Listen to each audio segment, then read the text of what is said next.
ప్రియ దేవుని బిడ్డలారా, మనం భయంకరమైన దినాలలో ఉంటున్నాం. భయంకరమైన దుర్దినాలలో ఉంటున్నాం.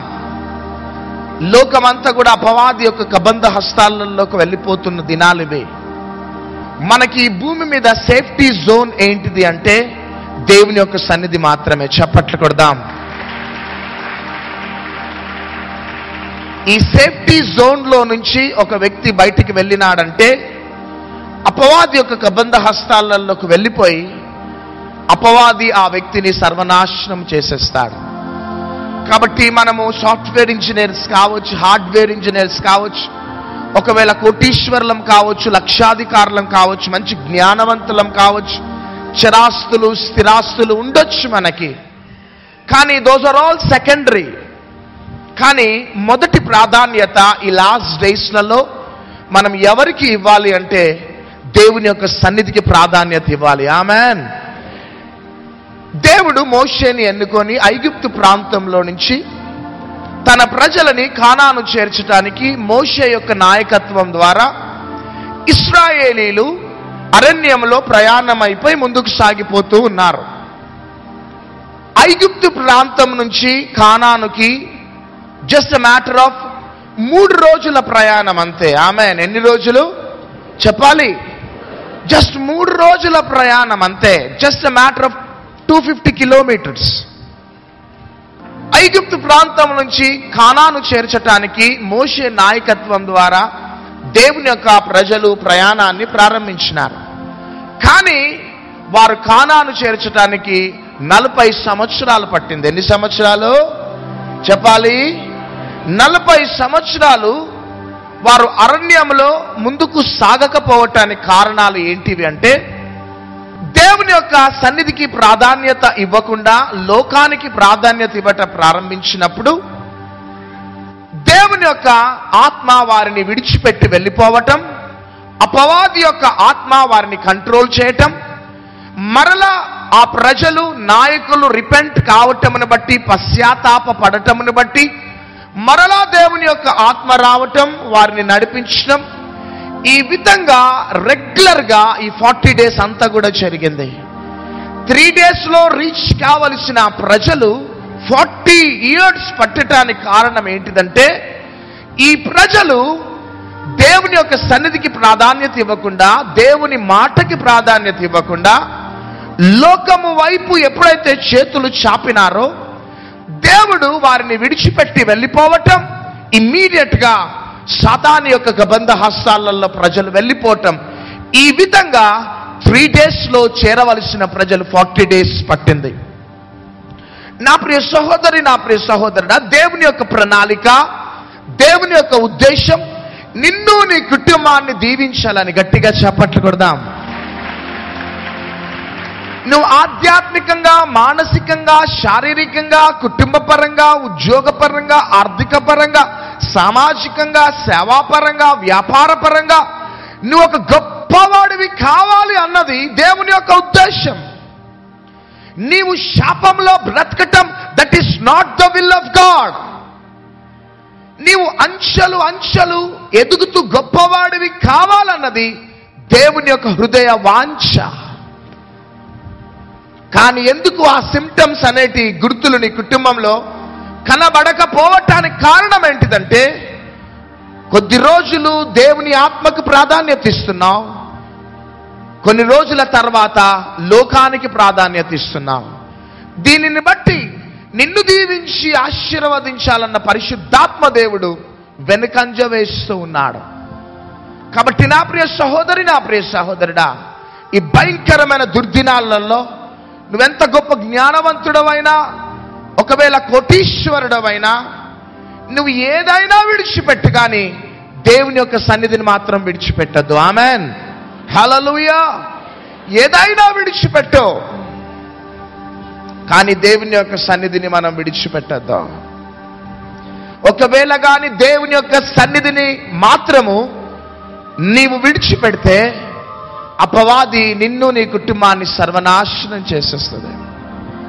నీకు ఉద్యోగం లేనప్పుడు దేవుడు నీకు ఉద్యోగాన్ని ఇచ్చినాడు, మంచి భార్యనిచ్చినాడు, మంచి భర్తనిచ్చినాడు, మంచి పిల్లలనిచ్చినాడు.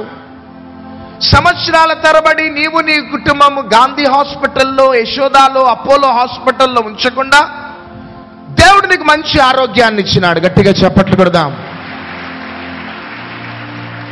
నీకు కావలసిన ప్రొవిజన్స్ అన్ని కూడా ప్రొవైడ్ చేస్తూ ఉన్నాడు.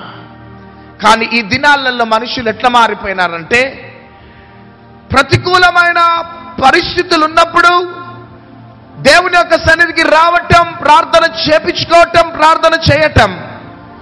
కానీ అన్ని అనుకూలతలు వచ్చినప్పుడు, ఉద్యోగం దొరికినప్పుడు, ఫైనాన్షియల్ బ్లెస్సింగ్స్, మెటీరియలిస్టిక్ బ్లెస్సింగ్స్ వచ్చినప్పుడు, అన్ని అనుకూలతలు రాగానే గ్రాడ్యువల్గా దేవుని యొక్క సన్నిధిని దూరం అయిపోయి లోకంలో కలిసిపోయి, ఇదే టైంలో క్రైస్తవులు లుంబిని పార్కులో, ట్యాంక్ బండ్ మీద, జలవిహార్ ఎక్కడెక్కడో కనబడతా ఉంటారు.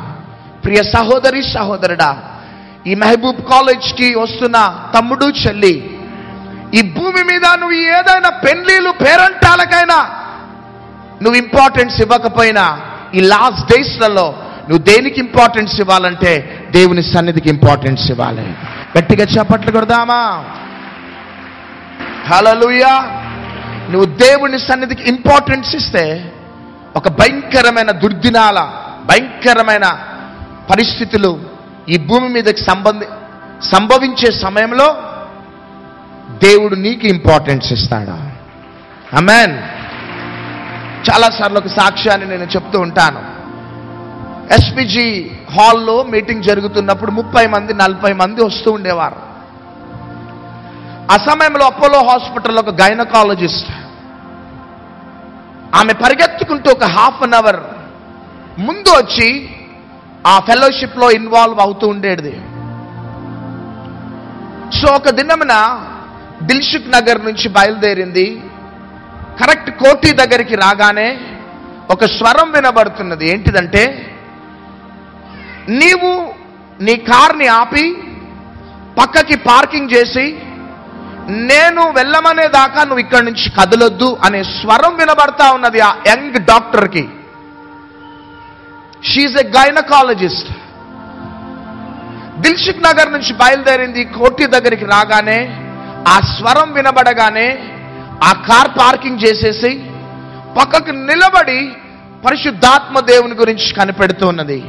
సడన్ గా 10 minutes కాగానే దిల్సుఖ్ నగర్ నుంచి 15 minutes తర్వాత తన సహోదరి ఫోన్ చేసింది. అక్క, నువ్వు దిల్సుఖ్ నగర్ నుంచి బయలుదేరినావు కదా, కోటికి రీచ్ అయిపోయినావా లేకపోతే మధ్యలోనే ఆగిపోయినావా అంటే, మధ్యలోనే ఆగిపోయిన అక్క అన్నది. ఎందుకు, ఏం జరిగిందంటే, ఏం జరిగింది అక్క అంటే, గోకుల్ చాట్ దగ్గర బాంబ్ బ్లాస్టింగ్ జరిగింది, అనేకులు చనిపోయినారు, ఇమ్మీడియట్ గా నువ్వు రిటర్న్ అయిపో అనేసి అన్నది.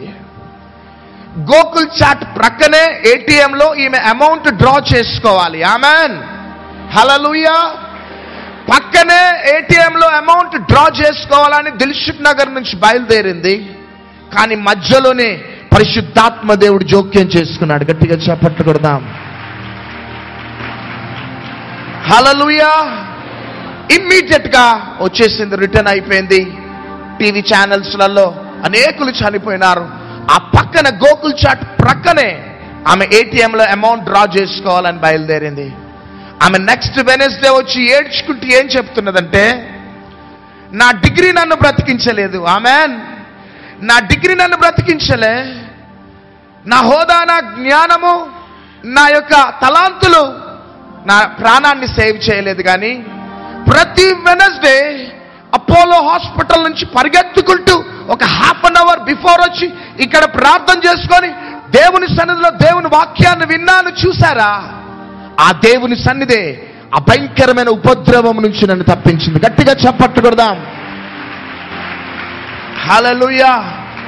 రియల్లీ ప్రియ సహోదరి సహోదరుడా, భవిష్యత్తు దినాలు మనకు అనుకూలంగా ఉండవు నాన్న. ఎప్పుడు ఏ సంఘటన జరుగుతుందో అర్థం కాలేని భయంకరమైన రోజులలో ఉంటున్నాం. కాబట్టి భవిష్యత్తులో లోకం ఏ విధంగా ఉండని, ట్విన్ సిటీస్ ఏ విధంగానైనా ఉండని, మనము మన కుటుంబం మనం ఎప్పుడు సేఫ్గా ఉంటాము అంటే, నీవు రెగ్యులర్గా నీవు నీ కుటుంబం దేవుని సన్నిధికి ఇంపార్టెన్స్ ఇచ్చినప్పుడే. ఈ యొక్క మెసేజ్ ఏ కంట్రీలో నుండి ఈ మాటలు వింటున్నావో, ఒకవేళ లండన్లో ఉండి, స్విట్జర్లాండ్లో ఉండి, ఆస్ట్రేలియాలో ఉండి, ఒకవేళ మంచి కోటీశ్వరుడు కావచ్చు, సాఫ్ట్వేర్ ఇంజనీర్వి కావచ్చు, my dear brother, I want to remind you once again, నీ డబ్బు, నీ డిగ్రీ నిన్ను భవిష్యత్తులో బ్రతికించలేదు. కానీ నువ్వు ఎవరివైనా కావచ్చు, లాస్ట్ డేస్లలో దేవుని సన్నిధికి ఇంపార్టెన్స్ ఇవ్వు. ఒకానొక దినమున దేవుడు నీకు ఇంపార్టెన్స్ ఇస్తాడు. హల్లెలూయా, హల్లెలూయా. కాబట్టి ప్రియ సహోదరి సహోదరుడా, గత కొన్ని దినాల నుంచి పరిశుద్ధాత్మ దేవుడు అనేక విషయాలు మనతో సెకండ్ కమింగ్ గురించి మాట్లాడుతూ వస్తున్నాడు. ఈ రాత్రి కాల సమయంలో కొద్దిసేపు పరిశుద్ధాత్మ దేవుని యొక్క ప్రత్యక్షతను మనం అందుకుందాం. మత్తయి సువార్త 24వ అధ్యాయం 4-5 వచనాలు, 11-24 వచనాలు. యేసు వారితో ఇట్లా, నేను ఎవడును మిమ్మును మోసపరచకుండా చూసుకొనిడి. అనేకులు నా పేరిట వచ్చి నేనే క్రీస్తునని చెప్పి పలువురిని మోసపరిచెదరు. మరియు మీరు యుద్ధములను గూర్చియు యుద్ధ సమాచారములను గూర్చియు వినబోదురు. 11వ వచనము, 24వ వచనం. అనేకులైన అబద్ధ ప్రవక్తలు వచ్చి పలువురిని మోసపరిచెదరు. 24. అబద్ధపు క్రీస్తులను అబద్ధపు ప్రవక్తలను వచ్చి సాధ్యమైతే ఏర్పరచబడిన వారిని సహితము మోసపరచుటకై గొప్ప సూచక క్రియలను మహత్కార్యములను కనపరిచెదరు. హల్లెలూయా. ఈ లాస్ట్ డేస్లలో యేసుక్రీస్తు ప్రభు రాకడకి ముందు ఈ భూమి మీద అపవాది అటాక్ చేసే సార్వత్రిక సంఘముపై అపవాది ప్రయోగించే భయంకరమైన ఆయుధం ఏంటిది అంటే మోసపరచటం. అందరు చెప్పాలి, డిసెప్షన్. ఇది లోకంలో ఉన్న వారిని అపవాది ఏనాడో మోసం చేసేసింది. అపవాది లోకంలో ఉన్న వారిని మోసం చేయటమే కాదు గాని దేవుని చేత ఏర్పరచబడిన వారిని సైతము కూడా ఈ లాస్ట్ డేస్లలో అపవాది మోసం చేయాలని వాడు ప్రయత్నిస్తూ ఉంటాడు. ఒక వ్యక్తికి క్యాన్సర్ వచ్చి మారు మనస్సు పొంది చనిపోతే ఆ వ్యక్తి పరలోకానికి వెళ్తాడు. ఒక వ్యక్తికి ఎయిడ్స్ వ్యాధి వచ్చి మారు మనస్సు పొంది చనిపోతే ఆ వ్యక్తి పరలోకానికి వెళ్తాడు. ఒక భయంకరమైన క్రానిక్ డిజీజ్ ద్వారా ఆ వ్యక్తి క్రీస్తుని అంగీకరించి చనిపోతే ఏదో రకంగా పరలోకానికి వెళ్తాడు.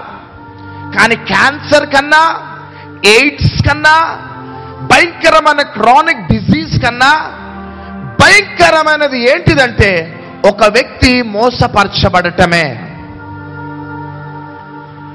ఒక వ్యక్తి అపవాది ద్వారా మోసపరచబడితే ఈ రోగములతోనున్న వారైనా చనిపోతే పరలోకానికి వెళ్తారు. కానీ అపవాది ద్వారా మోసపరచబడిన వ్యక్తి మాత్రం పరలోకానికి దూరం చేసుకొని నరకానికి వెళ్ళిపోతాడు. కాబట్టి యేసుక్రీస్తు ప్రభు అన్న మాట ఏంటిదంటే, అనేకులు వచ్చి అట ఏర్పరచబడిన వారిని సైతము మోసం చేస్తారట. హల్లెలూయా. ఈ ఏర్పరచబడిన వారు ఎవరు? క్రీస్తుని అంగీకరించి మారు మనస్సు పొంది బాప్తిజం తీసుకొని క్రీస్తు బిడ్డలుగా మందిరాలకు వెళ్తూ ప్రార్థనలు చేస్తూ ప్రార్థనలు చేపించుకుంటున్న క్రైస్తవులను సైతము, ఏర్పరచబడిన వారిని సైతమట అపవాది మోసగించే భయంకరమైన దుర్దినాలు ఈ దినాలు. కాబట్టి నా ప్రియ సహోదరి, ఎందుకు నీకు 4 క్రిస్టియన్ ఛానల్స్ ఇచ్చినాడు? బికాజ్ నీవు మోసపరచబడకుండా ఉండటానికి. గట్టిగా చప్పట్లు కొడదాం. ఎందుకు సండే ఈవినింగ్ రాగానే ఎందుకు పరిగెత్తుకుంటూ మహబూబ్ కాలేజ్కి వస్తున్నావు? ఏదో ఫోర్స్ నిన్ను బలవంతం చేస్తున్నది. ఎందుకు వస్తున్నావు? బికాజ్ నీవు మోసపరచబడకుండా ఉండటానికి, ఏది నిజమో ఏది అబద్ధమో తెలుసుకొని క్రీస్తు రాకడ కోసము నువ్వు సిద్ధపడటానికి పరిశుద్ధాత్మ ప్రేరేపణ ద్వారా ఈ స్థలానికి నువ్వు నడిపించబడుతున్నావు. గట్టిగా చప్పట్లు కొడదాం. హల్లెలూయా. అపవాది ప్రయోగించే ఆయుధాలలో మేజర్ వెపన్ ఏంటిదంటే డిసెప్షన్. ఒక వ్యక్తిని మోసం చేయటము. ఆమెన్. చూడండి, ఒక ఎగ్జాంపుల్ బైబిల్ గ్రంథంలో మనం తీసుకుందాం. అపోస్తుల కార్యములు 5వ అధ్యాయం 1వ వచనం నుంచి 4వ వచనం దాకా చదివి వినిపించాలి. అపోస్తుల కార్యములు 5వ అధ్యాయం 1వ వచనం నుంచి 4వ వచనం. అననీయ అను ఒక మనుషుడు తన భార్య అయిన సప్పీరాతో ఏకమై పొలమమ్మెను. భార్య ఎరుకనే వాడు దాని వెలలో కొంత దాచుకొని కొంత తెచ్చి అపోస్తుల పాదముల యొద్ద పెట్టెను. అప్పుడు పేతురు, అననీయ, నీ భూమి వెలలో కొంత దాచుకొని పరిశుద్ధాత్మను మోసపుచ్చుటకు సాతాను ఎందుకు నీ హృదయమును ప్రేరేపించెను? అది నీ యొద్దనున్నప్పుడు నీదే గదా. అమ్మిన పిమ్మట అది నీ వశమై ఉండలేదా? ఎందుకు ఈ సంగతి నీ హృదయంలో ఉద్దేశించుకున్నావు? నీవు మనుషులతో కాదు, దేవునితోనే అబద్ధమాడుతువని వానితో చెప్పెను. చాలు. చూడండి, అననీయ సప్పీరా వీరు అన్యులు కాదు, వీరు క్రీస్తుని అంగీకరించిన బిలీవర్స్. వీళ్ళు ఆమెన్, విశ్వాసులు. నానా వీరు పేతురు రెగ్యులర్ గా ఊరికి వచ్చినప్పుడు అననీయ సప్పీరా ఇంట్లో గృహ కూడికలు పెడుతూ స్వార్థను ప్రకటిస్తూ ముందుకు సాగిపోతున్న ఒక క్రైస్తవ కుటుంబమే ఇది. కానీ ఈ అననీయ ఏం చేసినాడంటే భూమి అమ్మి కొంత దాచుకొని అపోస్తుల పాదముల యొద్ద పెట్టటం మనం చూస్తున్నాం. అప్పుడు పేతురు ఏమంటున్నాడంటే 3వ వచనం చదవాలి.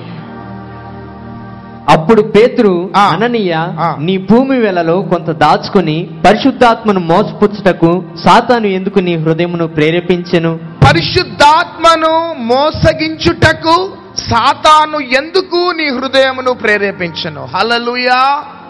అంటే ఈ కుటుంబం పరిశుద్ధాత్మ చేత నింపబడ్డ కుటుంబం. ఆమెన్.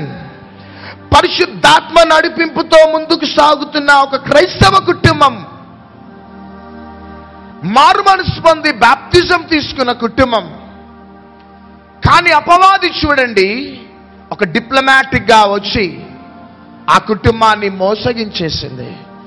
అప్పుడు పేతురు ఏమంటున్నాడంటే, అననీయ, పరిశుద్ధాత్మను మోసగించుటకు సాతాను ఎందుకు నీ హృదయమును ప్రేరేపించును? ఆమెన్. పరిశుద్ధాత్మ దేవుణ్ణి మోసగించమని సాతాను అట అననీయ సప్పీరాని ప్రేరేపించిందట. ఈ రాత్రి నా ప్రియ సహోదరి, నా ప్రియ సహోదరుడా, దావీదు పొరపాటు చేస్తాడని ఎవరైనా ఎప్పుడైనా ఆలోచించినరా? అందరు నా వైపు చూడాలి. దావీదు దేవునికి ఇష్టానుసారుడైన మనుష్యుడు, దేవుని ఉద్దేశములను నెరవేర్చువాడు దావీదు. దేవుని యొక్క ఆత్మచేత నడిపించబడుతున్న దావీదు ఏ రోజు కూడా ఒక స్త్రీతో పొరపాటు చేస్తాడు అని ఎవరు కూడా ఊహించలేదు. మన ఆధ్యాత్మికమైన ప్రయాణములు కూడా ఎన్నడూ కూడా అందరూ పడిపోతారేమో కానీ నేను పడిపోను, అందరూ పాపం చేస్తారేమో కానీ నేను అంత ఈజీగా పడిపోను, పాపము చెయ్యను అని మనం ఎన్నడూ కూడా అనొద్దు. ఆమెన్. అననీయ సప్పీరా పేతురుతో సహవాసం చేసి పరిశుద్ధాత్మ చేత నడిపించబడుతున్న కుటుంబమే. కానీ పరిశుద్ధాత్మ దేవుణ్ణి మోసపరచుటకు సాతాను వీరిద్దరిని కూడా ప్రేరేపించింది.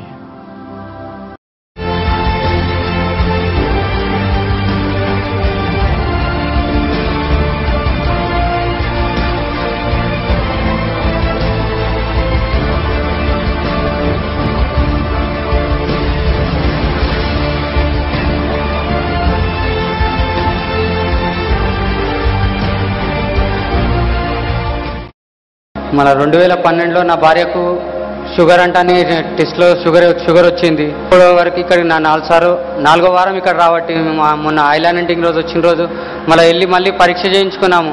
పరీక్ష చేయించుకుంటే దేవుడు అద్భుత రీతిగా మా భార్యకు షుగర్ అసలు నీళ్ళంటానే వచ్చేసింది. అయ్యగారికి అమ్మగారికి వందనాలు.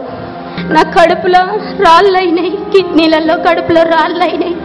రాళ్ళైతే ఇక్కడ 2 నెలల నేను ప్రార్థనకి వచ్చినాక అమ్మగారు ప్రార్థన చేసింది. మళ్ళీ వెంటనే పోయి ఇంకో వారంలో నేను ఎక్స్రే తీపించుకున్నా. తీసుకోగానే వెంటనే రాళ్ళు వెళ్ళిపోయినాయి అమ్మ అని రిపోర్ట్ వచ్చింది. ఇంకోటి ఏంటంటే నా భర్త నేను ప్రార్థనకి వచ్చినప్పుడు మాకు 5 లక్షల అప్పు ఉన్నది. అసలు ఇక్కడ అడిగితే అక్కడ అడిగితే ఇక్కడ డాక్టర్ తీసుకున్నాము. అసలు అప్పు ఎట్లా కట్టాలి ప్రభువా? 1 లక్ష రూపాయలు అయితే ప్రభువానికి స్తోత్రం నాయన. అయ్యా నా భర్త బతకగలుగుతాడు ప్రభు, ఒక్కరు కాకుండా ఒకళ్ళు అడుగుతుండ్రు ప్రభు అని నా భర్తను తోలుకొని ఇక్కడ వచ్చిన వెంటనే ఆదివారం నాడు ఇక్కడ ప్రార్థన చేసుకుని పొద్దున్నే మాకు ఒక దగ్గరికి వెళ్ళాము. 1 లక్ష రూపాయలు ఎలాంటి కాగితాలు రాసుకోకుండా మాకు 1 లక్ష రూపాయలు ఇచ్చిండు దేవుడు. ఈ 2 సాక్ష్యాలు దేవుడు దీవించును గాక. దేవుని నామ స్తోత్రాలు. అయ్యగారికి అమ్మగారికి నాకు హృదయపూర్వక వందనాలు. నా పేరు జయలక్ష్మి. నేను లైవ్ ప్రోగ్రామ్ ప్రతి వారం చూస్తాను. 2011లో నాకు కొంత స్థలం ఉండే హయత్నగర్ మండలంలో అది వేరే వాళ్ళు మోసం చేసి 2 రిజిస్ట్రేషన్లు చేసుకున్నప్పుడు నాకు పక్కన అతను ఫోన్ చేసి చెప్పినప్పుడు మేము వచ్చాము. అక్కడికి వచ్చి చూసినప్పుడు వాళ్ళందరూ మమ్మల్ని చూడగానే వెళ్ళిపోతే నేను మళ్ళీ కోర్టుకి వెళ్ళాము. అక్కడికి వెళ్ళమన్నారు. ఎక్కడికి వెళ్ళినప్పటికీ దేవుడు నాకు ఎంతో సహాయం చేశాడు. ఆ లైవ్ ప్రోగ్రాంలో నా డాక్యుమెంట్స్ పెట్టుకుని అయ్యగారు ప్రార్థన చేసినప్పుడు అమ్మగారు ప్రార్థన చేసినప్పుడు వారం లైవ్ ప్రోగ్రాంలో డాక్యుమెంట్స్ టీవీ దగ్గర పెట్టి ప్రార్థన చేసుకున్నాను. అదేవిధంగా ఖర్చు కూడా నా డాక్యుమెంట్స్ నెంబర్ బ్యాగ్లో వేసుకుని ప్రతిదినము ఏ ఆఫీస్కి వెళ్ళినా కూడా దేవుడు ప్రతి విషయంలో కార్యం చేశాడు. దేవుడు 2012 మే 5వ తారీఖున తిరిగి నా స్థలం నాకు రిజిస్ట్రేషన్ చేశారు. దేవుడికి గొప్ప కార్యం చేసిన దేవునికి వందనాలు చెల్లిస్తున్నాను. మీ అందరికీ నా అమ్మగారికి అయ్యగారికి వందనాలు. మమ్మీకి డాడీకి కూడా వందనాలు. మీ అందరికీ కూడా నా వందనాలు. నాకేంటంటే పళ్ళు చిగుళ్ళు బాగా వాసి పళ్ళుని బాగా అసలు ఏది తినడానికి విపరీతంగా నొప్పిగా ఉండేదన్నమాట. అయితే ఏసు రక్తం రాసుకొని సాక్ష్యం చెప్తానయ్యా నాకు ఏది తినడానికి కూడా చేత కావట్లేదు అని చెప్పని అనుకున్నప్పుడు ఆ కదిలి చిగురు వాసిన పళ్ళు పైకి అతుక్కుపోయినాయండి. ఆ పళ్ళ బాధ నుంచి దేవుడు నాకు విముక్తి కలిగించినందుకు దేశానికి వందనాలు చెల్లిస్తున్నాను. మా బిల్డింగ్స్లో ఒక ఆయన చాలా భయంకరమైన సినిమా పాటలు పెడుతుండేవాడు అనమాట. ఇప్పుడు అపార్ట్మెంట్స్లో ఉన్న వాళ్ళకి మీకు తెలుస్తుంది, అంటే ఒక డక్ట్లో విండోస్ అన్నీ ఒక పక్కకు ఓపెన్ అవుతాయి. అక్కడ పెడితే చాలా గట్టిగా వినిపించేది. మార్నింగ్ 6 o'clock కల్లా స్టార్ట్ చేసేసేవాడు. ప్రార్థన చేసుకోవడానికి అస్సలు వచ్చేది కాదు నాకు. ఎంత తలుపులు మూసినా కూడా వినిపిస్తానే పిచ్చి పిచ్చి సినిమా పాటలు అనమాట. ఒకరోజు వాచ్మెన్ చేత చెప్పి పంపించారు, ప్లీజ్ దయచేసి మానండి, ఇట్లా ప్రేయర్ చేసుకునే టైం అనగానే నెక్స్ట్ డే కల్లా పైకి వచ్చేసి ఇష్టం వచ్చినట్టు అరిశాడనమాట.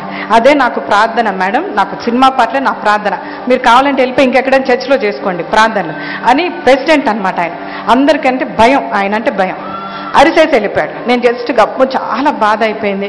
అప్పుడు బ్రదర్ గారు వాళ్ళు సీడీ చెప్తా ఉన్నారు, ఈ సీడీ పెట్టుకుంటే ధవలవర్ణుడు పెట్టుకుంటే సైతాన్ శక్తులు పారిపోతాయి అని చెప్పారు. అప్పుడు ఆ సీడీ ఏం చేశానంటే ఆ కిందకి వినిపించేటట్టు గట్టిగా పెట్టాను. వచ్చి ఏమన్నా అరిస్తే సారీ బ్రదర్ అని మానేద్దాంలే, వచ్చి అడిగితే అప్పుడు చూద్దామని ఆయనకి వినిపించేటట్టు ఏసై పాటలు పెట్టాను. బ్రదర్ పాడిన పాటలు పెట్టిన మరుసటి రోజు నుంచే గొప్ప మెరికల్ అండి. ఆయన పిచ్చి పాటలు మానేశాడు, ఇంకా వినిపించటం లేదు ఆ పాట.